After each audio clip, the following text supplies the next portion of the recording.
और इस बार तो अपनी मर्जी से मौत के मुंह में कदम रखने जा रही है मुर्शिद, निकाह के नाम पर। मैंने बहुत कोशिश की, लेकिन अब मुझसे नहीं हो सकता, क्योंकि सवाल मेरे दिल का मुर्शिद, मेरी मोहब्बत का सवाल है। एक बार आपके कहने पे इससे दूर चला गया था मैं, मगर अब नहीं जा सकता, नहीं जा सकता। ये सब आप क्यों कह रहे हो?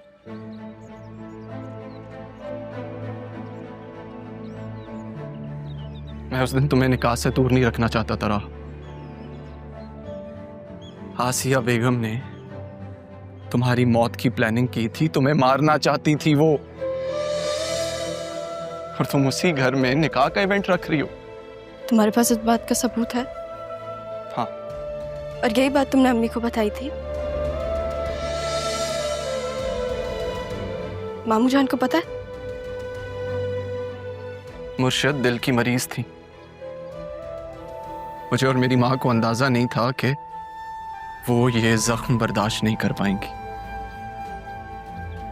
और रही बात अदील साहब को बताने की, तो मुर्शिद नहीं चाहती थी कि उनके भाई को पता चले और उनका भाई कोई तल्ख फैसला उठा ले।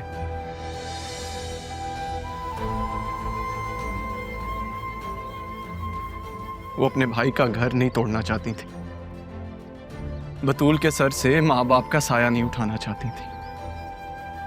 तो तुम ये सब मुझे अब क्यों बता रहे हो? झूठ बोला था मैंने, झूठ कहा था कि मैं तुम्हें निकाह से नहीं रोकूंगा, मगर मैं यही चाहता हूं राह, मैं तुमसे दूर नहीं रह सकता, मैं तुम्हारे बगैर नहीं रह सकता।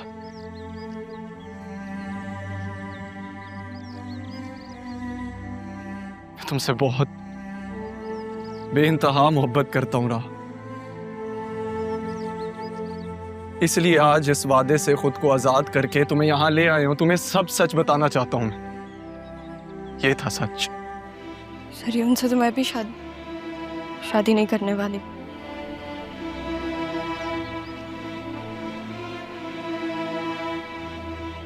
हाना जान का बिजनेस बर्बाद किया उसने, जिस चीज का बदला लेना है बस। लेकिन बतूल को भी इस कैद से आजादी मिलनी चाहिए अब, ताकि तुम उससे शादी नहीं रहा। मैं कभी बतूल के साथ नहीं था, वो सिर्फ मेरे साथ शामिल हुई थी क्योंकि हम तुम्हें बचाना चाहते थे, हम तुम्हें जरियून के जाल से बचाना चाहते थे, बस।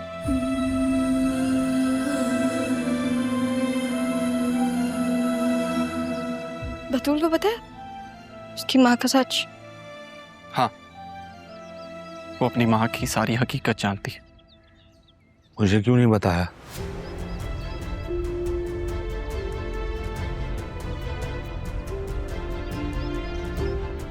है?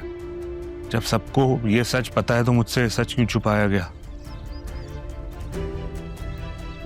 क्या मुझे हक नहीं है कि मैं अपनी बहन और भांजी के मुजरिम को सजा दे सकूं? नहीं मामे,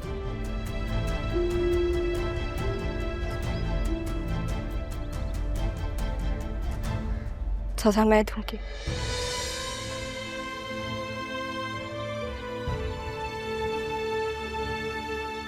बस आप दोनों का साथ चाहिए मुझे।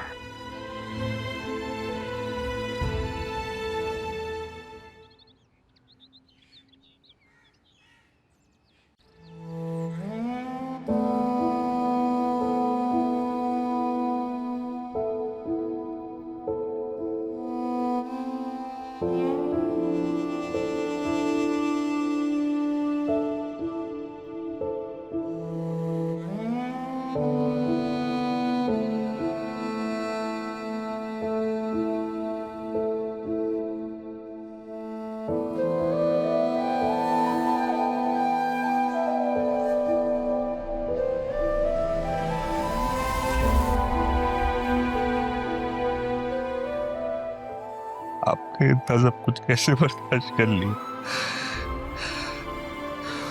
और जाते जाते भी मेरी बेटी का ही सोचती रहे। मैं बहुत बेबस हूँ। मैं बहुत बेबस था। मुझे माफ कर, मुझे माफ कर, मुझे माफ कर।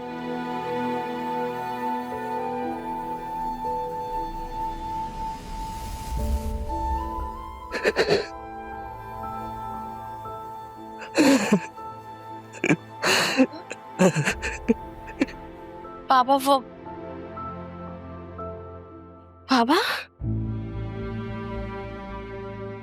आप रो क्यों रहे? सब सब ठीक है ना? बैठो।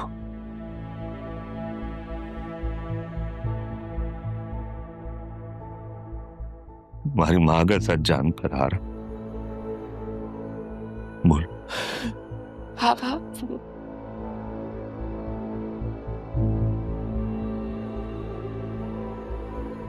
किसे कॉल कर रहे हैं आप?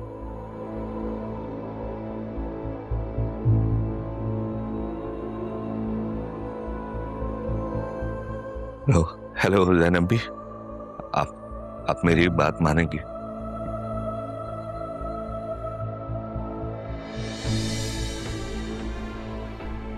हाँ जरूर, तुम्हारे लिए सिक्योरिटी होगी वहां पे, तुम फिक्र नहीं करो।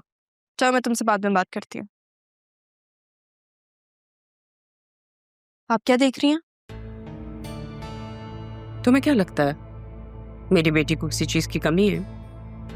नहीं, किसी चीज की कमी तो नहीं है। हाँ लेकिन उसे नुकसान जरूर पहुंचा है आपकी सोच की वजह से। तो तुम्हें ये लगता है तुम उसके हक पे डाका डाल सकती हो? जरूर आ रहा है, अगर आप उसे रोक सकती हैं तो रोक लें।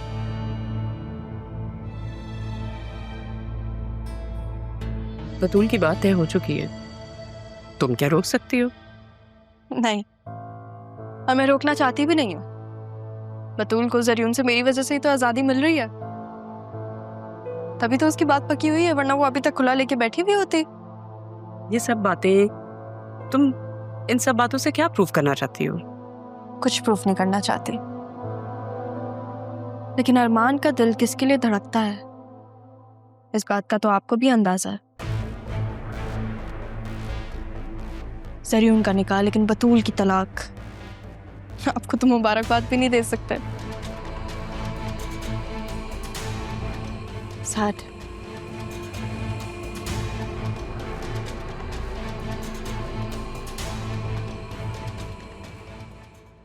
रमेश, रमेश, जी जी बीबी जी।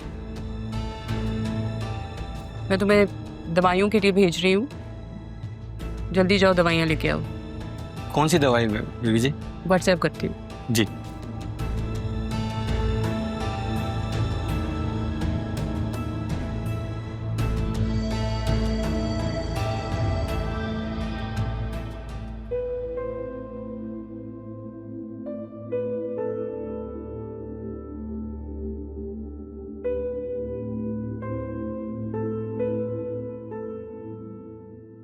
अगर जरियून तुम्हें तलाक ना दे तो ये लो, ये काम आएंगे तुम्हारा।